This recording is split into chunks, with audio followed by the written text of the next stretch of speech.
Good afternoon, and welcome to the Matty Highland Smitty McQueen Sports Show. Today we have a great rundown of topics that we will be covering, including the Cy Young Award winners, the Phil Jackson, LeBron James debacle, the Conor McGregor maybe wanting to fight Floyd Mayweather, and then we'll also have the Slapshot Hockey Power Rankings, the MVP in the AL, the NL, that will be announced later tonight, and the Hall of Fame Award for the NFL semifinalists, as well as we finishing up with the Thursday night football matchups and the college football picks tonight. This is Matty Highland as your co-host. Smitty McQueen and Matt, let's just go ahead and dive right into the Cy Young Awards that were announced last night in the MLB world. We had, in the AL, Rick Porcello winning from the Boston Red Sox, and in the NL we had Max Scherzer with the Washington Nationals winning. Matt, do you feel like there's a lot of controversy going on with the AL? Do you feel like the committees, the writers, voters, did they get this right? I would agree, yes. Rick Porcello was amazing this year.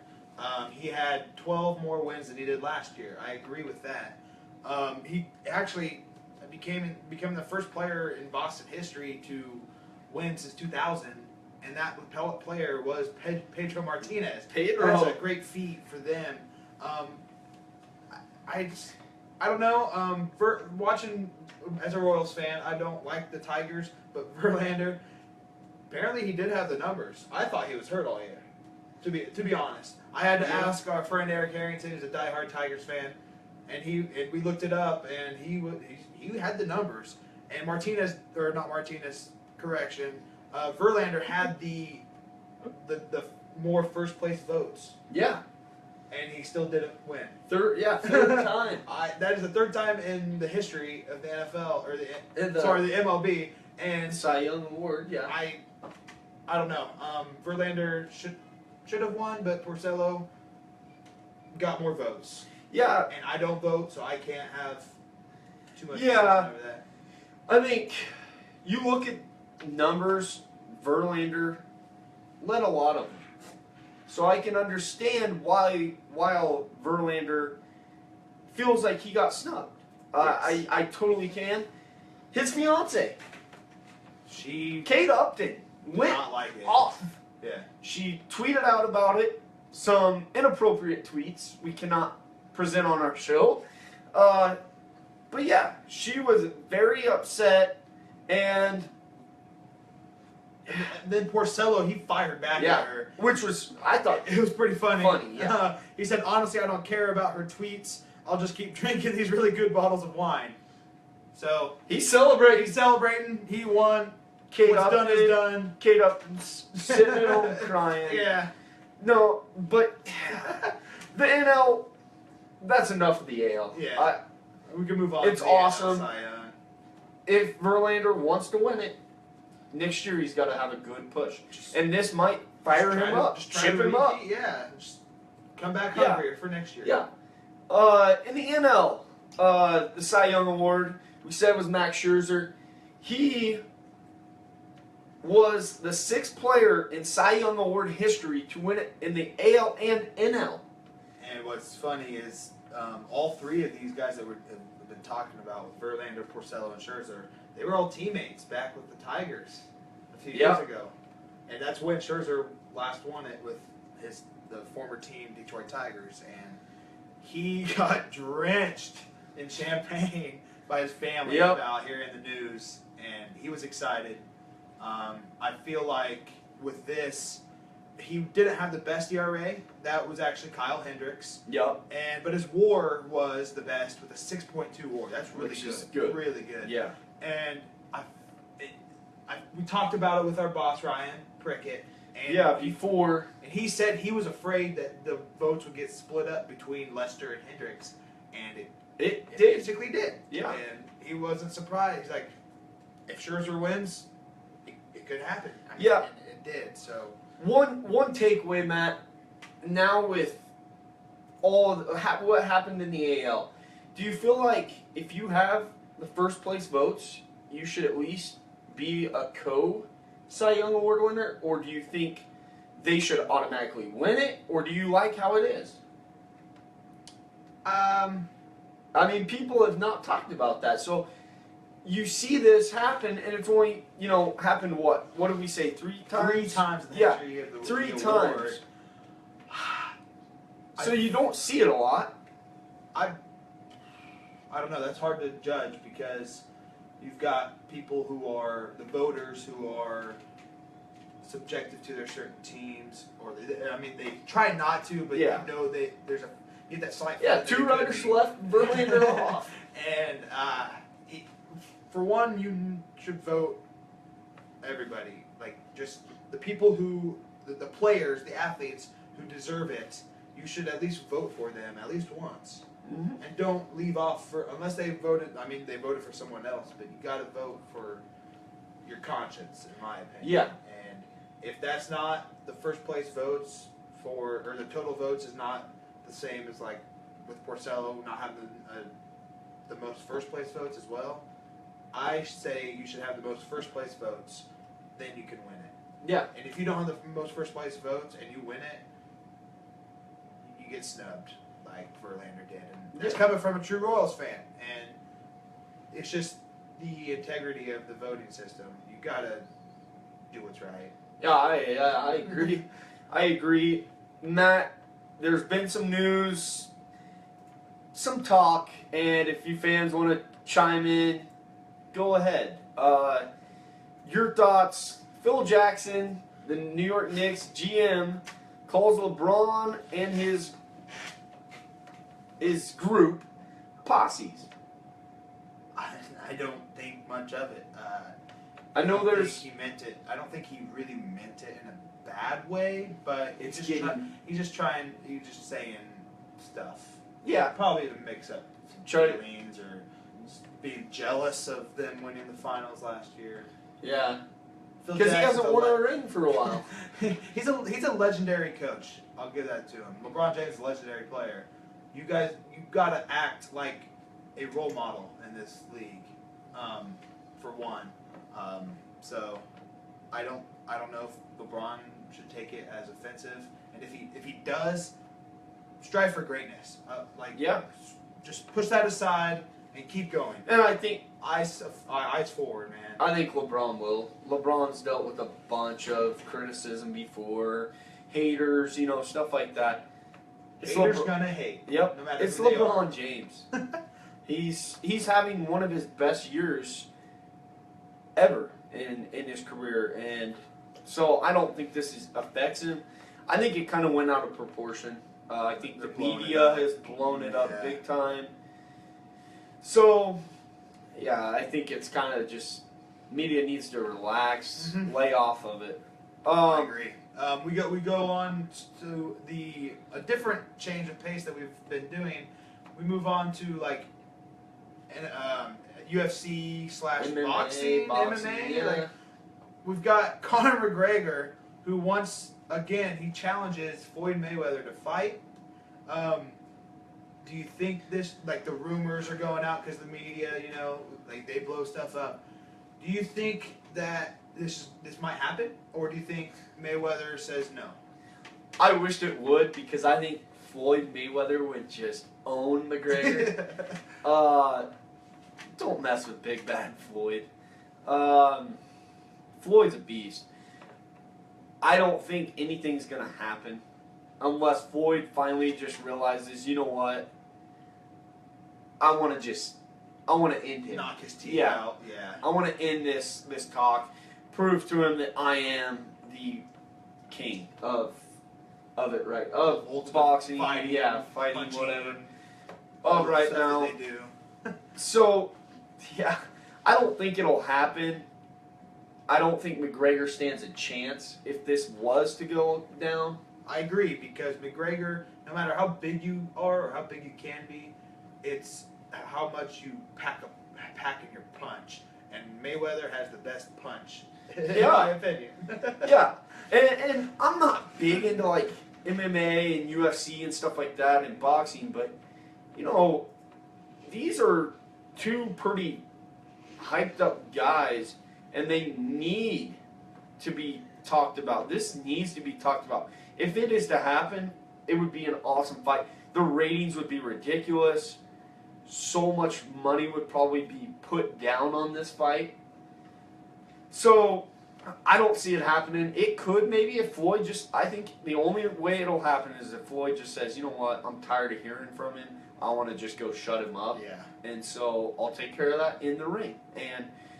But I don't see it happening. If it happens, it right happens. away. If it doesn't, it doesn't. I'm not going to be affected by it, but it would be pretty cool to see. It'd be sweet. Really, I would probably it's go like watch. Pacquiao Mayweather again, but it's this time it crosses over between Yeah. two different things, even though we all think it's roughly the same. Yeah.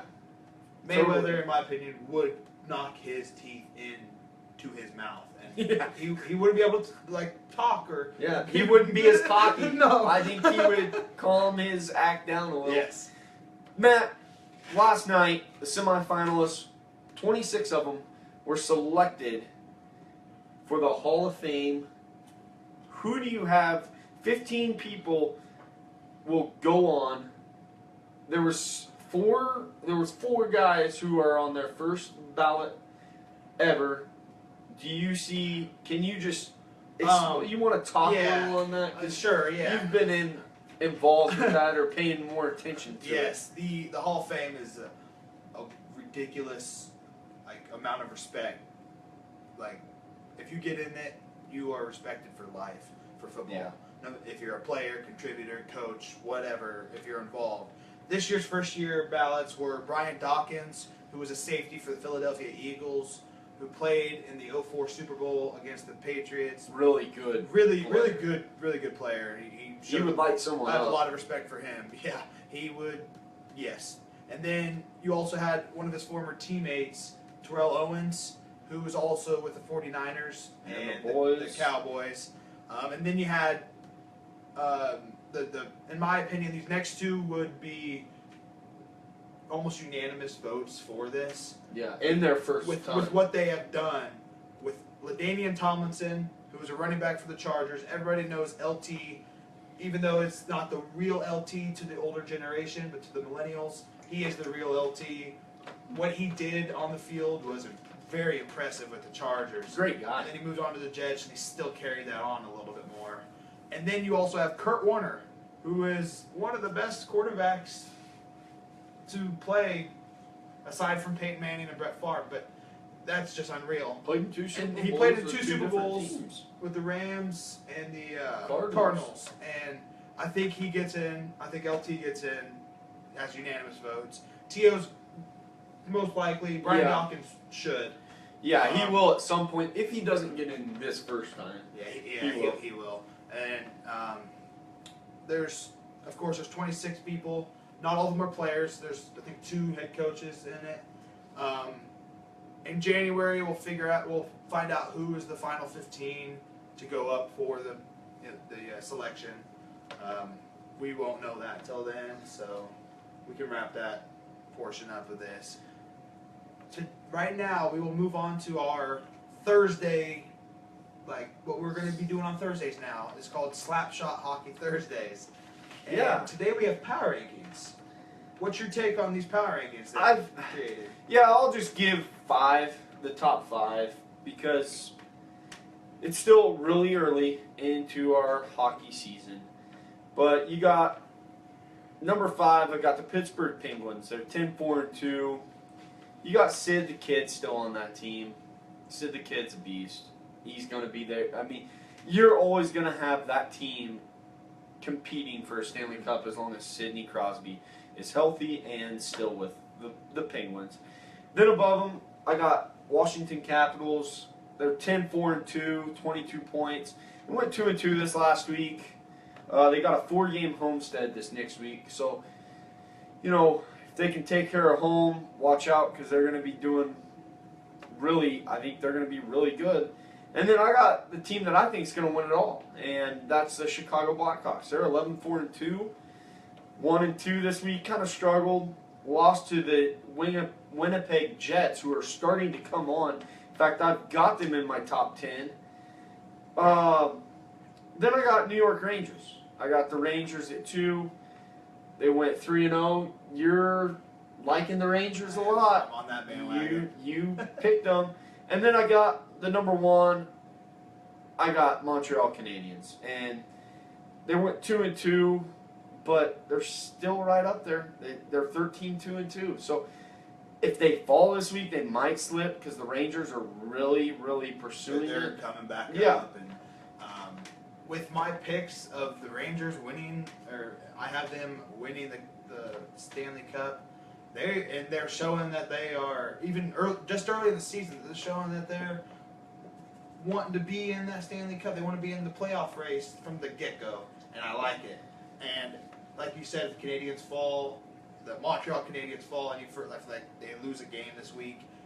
The Rangers might take over that number one spot. They very well could. Because they're only 2-point difference. Yep. With 28 points for the Canadiens and 26 for the Rangers. Who's a team that you think could pop in the top 5 next week? I would have to go the Tampa Bay Lightning.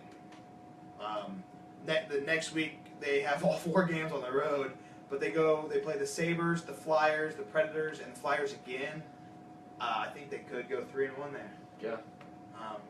Tampa Bay Lightning won it a few years ago, and they were in it. I think they won in 2008, actually. Yeah. Yeah, they've been in the they've been playoffs for the last few consistent, years. yeah. Who are you most concerned about, Matt, in the Eastern and Western Conference? The Eastern Conference, I had to agree with our fellow friend, colleague, Eric Harrington, because we always talk about how he's from Michigan. He's a big Detroit Red Wings fan, and ever since I was a little kid, and I wasn't much into hockey, but I was like, I want to pick a team. I picked the Red Wings. All honest, like I was like, oh, Red Wings, I'll pick them. They're kind of struggling. I'm kind of concerned about them. They're 8-8 and 1. Hopefully they can make up for what they've lacked in the first 16 matches. So yeah, 17 matches. I've got in the Eastern Detroit. They're usually a powerhouse in hockey. Yes, they've switched from the Western now to the Eastern Conference, and they've been struggling. They're 500. They should be better than that. Yes. Western Conference. I got the Los Angeles Kings. They have been in the Stanley Cup a while. Here the last few years they've been in the Stanley Cup. They've been in the playoffs. Right now they're 7-9-1, and for a team that has been consistent every year, they're starting to fall off. They need to get their stuff figured out, and if they can't do that, then I wanted to put the Avalanche because besides the Blackhawks, I'm a huge Avs fan. Avs are letting me down big time, and it's not fun because I like the Avs. I would have to agree with for the Western Conference, the Kings. They won the title in 2012 and 2014. Or they were in the finals, in the 2012, 2014. And they're not in the top 10 right now. And yeah. I don't know what happened to them. Yeah. Where you at, Kings? Wake up. Yeah. It's hockey time. So we'll see if they could somehow get a good supplement streak going. Yeah. We'll see.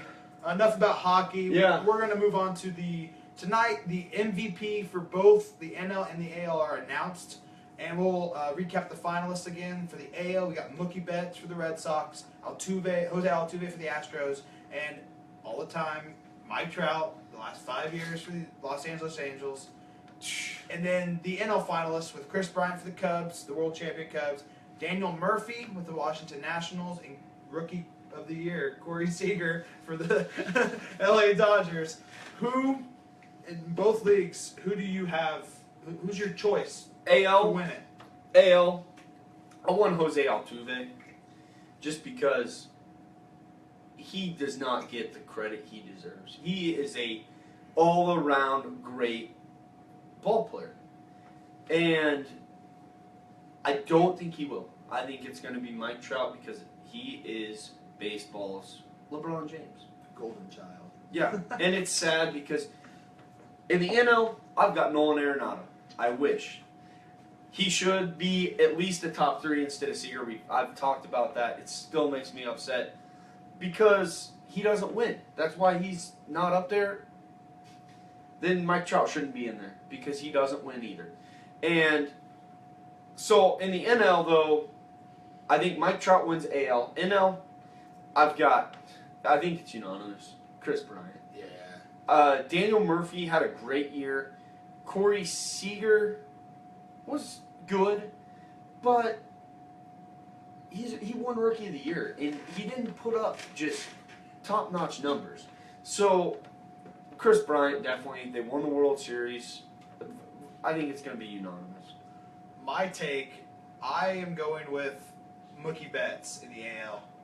That'd be a surprise, I think, to a lot of people. Yes.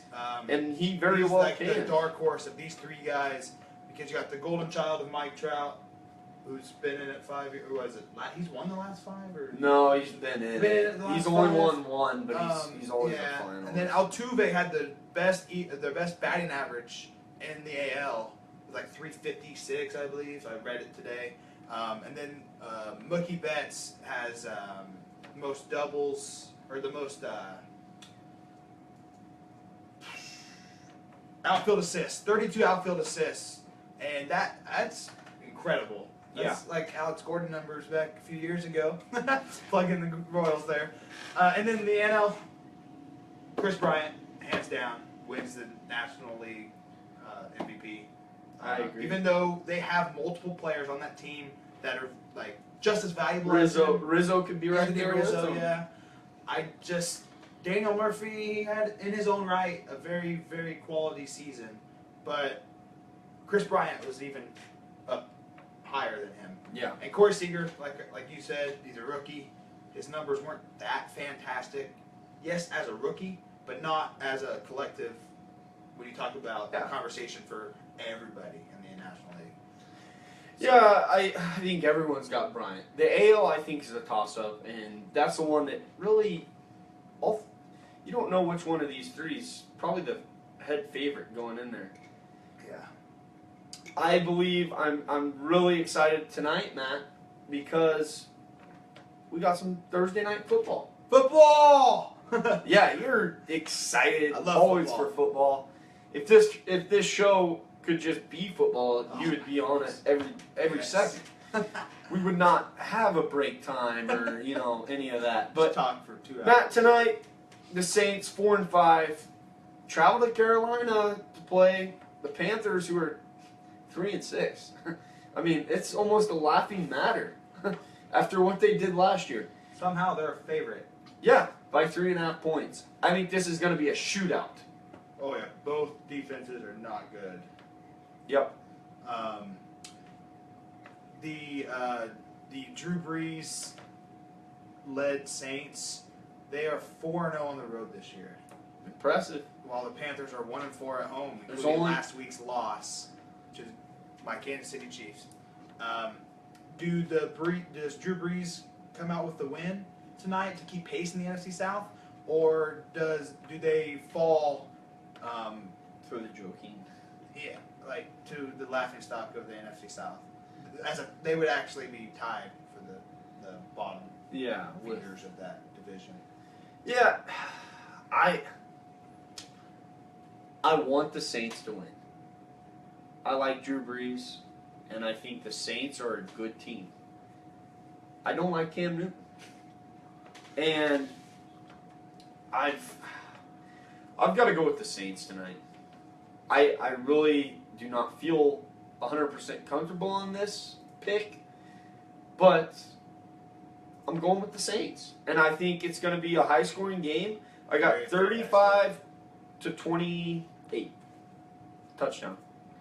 Drew Brees finds Brandon Cooks with 1:20 left to win it. Whoa, that's bold. Who do you got, Matt?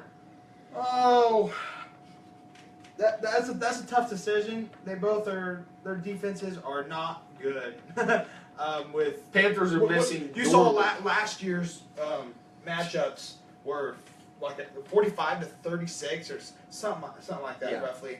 And this year the Panthers didn't. I mean, against the Chiefs' offense is not that good. Everybody's hurt. Yeah. But they could have scored or not let us, the Chiefs win the game. The Saints lost a heartbreaking loss. They lost a heartbreaking game to the Broncos. This game's going to be the highest scoring game of the year, just like it was last year. I'm going Saints 45 because Drew Brees can throw the ball. These are And he's got weapons. Quality He's got quarterbacks. great weapons. Yes, Brandon Cooks is very good. And then Willie Snead and Michael Thomas. Corey Flaner. Michael Thomas is a rookie. He could be Rookie of the Year. Mark Ingram. Up with Dak and Zeke. And Mark Ingram. I got the Saints winning 45-28. It'll be a high-scoring game, but the Saints will pull away. With the Panthers, if Cam keeps getting hit, he's not going to know where to throw it. Yeah. He's going to have to take it himself, and he's going to keep getting hit more. He might even get another concussion. What's crazy is the I don't want that to happen to him. Sorry for interrupting. I don't want that to happen to him, per se.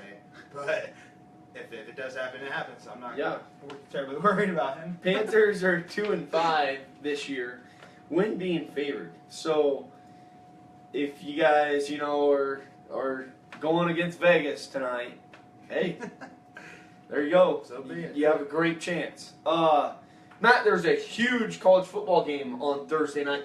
It was going to be very huge early in the year, and then it kind of died out a little. Possibly both being undefeated. Yeah. That didn't happen. And but now it's got some hype. Because you got a college football team just on the outside of the college football playoff. The Louisville Cardinals go to Houston tonight. Louisville's 9-1, Houston 8-2. Louisville's 14.5-point favorites in Houston. Do you like Houston's chances? No. Greg Ward is a good quarterback. But Lamar Jackson's even better. Lamar Jackson will lead his team down the field several times. I think Louisville win. It might be a closer game than people think. Well, actually, people like the Vegas doesn't says it's over 2 touchdowns. I don't think they make that spread because I think Louisville does end up winning 31-28. Actually, they'll have a field goal, of course, to make up that. You can't have the equal 4 touchdowns. 4 touchdowns and a field goal, maybe another set of combination of points. But Houston, they're... You don't think Houston's got a chance? Yes, they beat Oklahoma, but I don't think against Louisville's stellar offense. Well, Matt, not so fast. Ooh. I think Houston is going to shake up the college football playoffs. I think they're going to do it tonight on prime time when everyone is watching. They're on national TV. They've already stunned Oklahoma, we said. Yes, they lost to Navy and SMU. But I think Louisville's too much. I really do. And they like to score. And I don't think Louisville's defense is that good. So I've got Houston huge scoring points tonight. I think Louisville scores a lot too. But I've got Houston in the upset, 35-28. Wow. And Louisville will be out of the college football playoff rankings. Not rankings, but out of the college football playoff picture. Conversation, yeah. Wow, It's a bold. That's very bold prediction. It's a very bold statement, but that's Houston pulls off an upset. Okay. I'm still not sold on the college football rankings. Me neither. I think Louisville should be in the top 4, but they're not. We'll see what this weekend If has. they win tonight, that proves that they should be in it because Houston is a solid team to go against. And I've got an upset pick waiting for tomorrow's show already. Whoa. So I can't wait for that. So make sure, you catch our Football Fridays because I got an upset already. All right. Well, This isn't just the first one. So, of the week. But we'll come back tomorrow, explain, or, give our final thoughts on tonight's 2 games. I'm excited to watch them. I think we're going to have some good I think both these games are going to be good and close. High scoring. Both games high scoring. Yeah. You want high scoring? Awesome. You're going to get it. You're in for a treat, yes. You got both games will be high scoring. Yeah. We move on from that. Yeah, you got a breaking news we got story. some breaking news that happened last night or yesterday. Christine Michael was picked up yesterday afternoon / evening by the Packers, who are in desperate need of a running back. They have no running backs. James that Starks are isn't getting it and done. They're using Ty Montgomery as a running back who's a receiver after he was released by the Seahawks on Tuesday late afternoon. That is a quality pickup. The Seahawks moved on. So, yeah. And he can be used elsewhere. I think he needs a change of scenery. It'll help out with the Packers, with Aaron Rodgers. Maybe they could get it back on track. Maybe that's what they were missing. Yeah. The running back. They are. I mean, that's huge. Yeah, not maybe. It is what they're missing. And Rodgers came out and backed up his coach yesterday after a lot of people giving him heat. Mike McCarthy. So hopefully, yeah. I don't think you'll see Michael a big influence this weekend. I think next week is when you'll see him doing most of the carrying and stuff. Get the playbook and the system. And Other breaking news today, Matt, and this is a shout out to this guy. I know him. Congrats to Glenn Gronkowski. He's with the Patriots again on their practice squad. And hey, two Gronk boys on New England. Watch out, NFL. Watch out, bars. Go Gronk boys. Glenn, congrats, man. No, you'll do a good job, and learn from the older brother. So we'll look ahead to Football Friday, Matt. We've got. We'll recap tonight's matchups, like he said earlier. We'll have more NCAA matchups for football and Football Friday with NFL stuff as well, with our injury reports and our picks, and maybe we'll have your upset pick. And I don't even know which matchup he's talking about yet. Be ready. Then we'll also have breaking news and hot topics. You want to wrap this? Yeah. That's all we got for today's show. We're so excited to have you guys along with us every day. We wouldn't do it if it wasn't for you guys being there. Make sure you follow us on Twitter at MHSM Sports Show. Also, our Facebook page, Matty Highland Smitty McQueen Sports Show. And go like and subscribe to our YouTube page, MHSM Sports Show. Well, that wraps today's show up for Matty Highland and Smitty McQueen. Thank you for tuning in, and we look forward to seeing you guys tomorrow on our Football Friday edition. So long, guys.